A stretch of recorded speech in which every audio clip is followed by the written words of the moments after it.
What's up, guys? I'm Caden with Crypto Now or Never. Today I'm going to be giving an update on Algorand, and this is going to be a very neutral video. There's positives and there's negatives, so make sure you stay tuned till the end. And please do me a favor and hit that like and subscribe button. Help me pump that algorithm. I would greatly appreciate it. None of this is financial advice. Let's get into it. I have a dream, that's all I need. I'll make it happen with some work and belief. So right now, Algorand is trading at a price point of just under 9.5 cents. It has a market cap of 741 million, which ranks 45th among all cryptocurrencies. And at this point, it has a circulating supply of 7.8 billion out of a max supply of 10 billion, which is about 78% in circulation. And then Algorand is currently down 97% from the all-time high that it reached back in 2019 of $3.28. But the biggest thing that I want to point out is Algorand is only up 9% from its all-time low, which it reached 16 days ago. So if you guys do believe in this project long-term, it might not be a bad time for you to start dollar cost averaging in. And if you are looking to invest in Algorand, I recommend using Binance, Coinbase, or KuCoin. I think those are the three easiest centralized exchanges to use. Now, the first thing I want to show you guys is just how low Algorand truly is. So if you compare the current market cap of Algorand to the all-time high market cap of Algorand, which was 13.3 billion, if it got back to those levels, it'd be trading at a price point of $1.71, and that'd be an 18x. So essentially, if you invest $1,000 into Algorand and it were to get back to its market cap all-time high, you would turn that 1 grand into 18 grand. And if you invest 2K, that 2K turns into 36K. So just understand, 18x is no joke, especially for a project that is still within the top 50 cryptocurrencies. And then if you're someone that believes Algorand will have a miraculous recovery and reach the all-time high that Shiba Inu reached last bull run, which is a meme coin, and it reached a market cap of 41.1 billion. If you believe Algorand will get back to those levels, it'd be trading at a price point of $5.24. And that would be a 55x. Now, I want to be clear. I'm not saying that this will happen, but the reality is that Algorand is a very unique technology, and they are also very innovative. A big reason for that is because they run on permissionless pure proof of stake, which would help them be decentralized, because anyone with at least one Algorand can be a validation node on the consensus level. And as many of you guys know, most proof of stake blockchains are not considered to be decentralized. But with Algorand being decentralized, they have potentially solved the blockchain trilemma of scalability, decentralization, and security, which in turn could make them the first ever project to actually do that, which could be huge for the crypto space. So the point I'm getting at is Algorand certainly has its risks. The main one being that Gary Gensler claimed that it's a security, and that could suppress price action for the foreseeable future. But at the same time, you could also argue that Algorand has a very high risk to reward ratio, which perhaps could mean it's a perfect investment opportunity. Now we'll get into some Algorand news. So if you come over to their Twitter page, which has 336,000 followers, they pinned a new tweet September 21st. A year ago today, TravelX's NFT tickets went live for all travelers, enabling greater freedom and flexibility over managing travel assets. And then they also reposted 18 hours ago. Get ready for the Buildable Hackathon in our upcoming beginner bootcamp. And that is October 2nd through October 5th. But at the moment, Algorand hasn't really posted a lot of super important information on Twitter, at least not since my last Algorand video.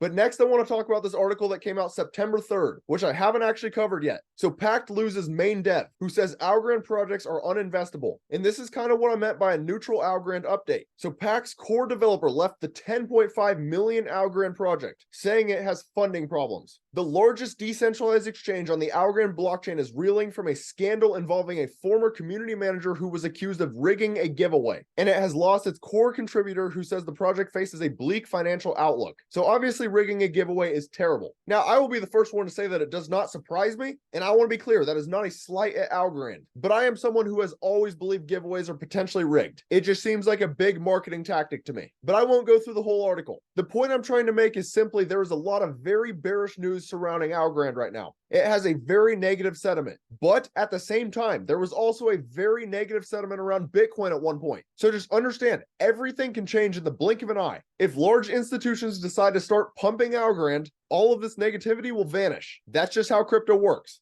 Now, the next thing I want to go over is the Crypto Fear and Greed Index. And as you can see right now, we're at that 44 level, which is fearful. So why measure fear and greed? The crypto market behavior is very emotional. People tend to get greedy when the market is rising, which results in FOMO. Also, people often sell their coins in irrational reaction of seeing red numbers. With our Fear and Greed Index, we try and save you from your own emotional overreactions. There are two simple assumptions. Extreme fear can be a sign that investors are too worried. That could be a good buying opportunity. On the contrary, when investors are getting too greedy, that could mean the market is due for a correction. Now, is this the end-all indicator? No. But from my experience, this is usually pretty accurate. And given that we are in that fearful region right now, this is typically when you're seeing Bitcoin's going down to 20,000, crypto's dead, the US is constantly banning centralized exchanges, all this negativity in the market, including what we just saw with that Algorand giveaway. But the reality is that is when you should consider buying crypto. On the contrary, when we're up in that 70, 80 region and we are greedy, that's when you're seeing Bitcoin's going to 200,000, crypto's the future of finance, or any other extremely bullish articles. Typically, that's when you should consider taking profits. So I recommend just checking up on this indicator every once in a while and let it help you understand the overall sentiment of the crypto market at the current moment.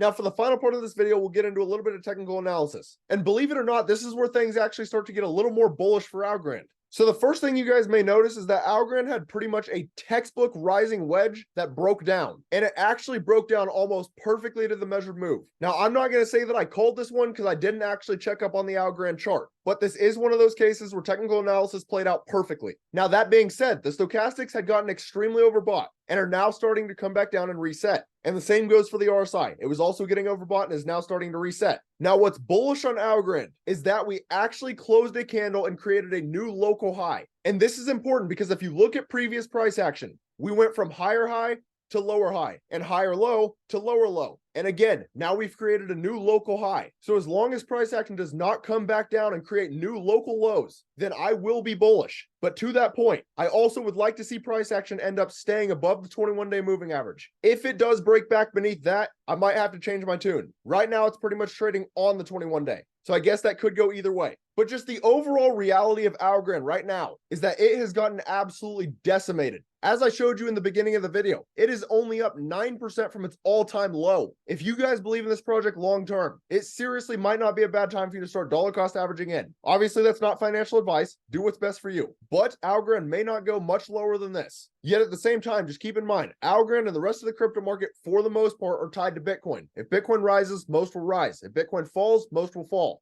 That being said, I want to show you guys Bitcoin in the daily time frame. So as most of you guys know, I called this initial drop we had on August 17th. The reason for that is the 21-day moving average broke beneath the 50-day moving average, which created a death cross. Now, the reason that's important is because the 21-day moving average has also broken beneath the 200-day moving average, which is another death cross. And in Bitcoin's history, this death cross is typically more violent than the previous one. So just understand this is still in play right now. Now, on a more positive note, price action had gotten back above the 21-day moving average. But in my previous video, I warned how price action swing from a higher high to a lower high, and the RSI was lower high to higher high. That is Class A bearish divergence, which typically signals a local top has been reached. And due to the overbought stochastics and the overbought RSI, I figured there was a good chance Bitcoin would drop. So that's why I drew this little flag here. And I said I wouldn't be shocked if price action came down and bounced off the 21-day moving average or started trading in that $25,700 region, where it was trading sideways for the previous weeks. And in the meantime, the stochastics and the RSI would start to reset, where we then could get a bounce up. So that being said, you could argue that Bitcoin is starting to form a bull flag,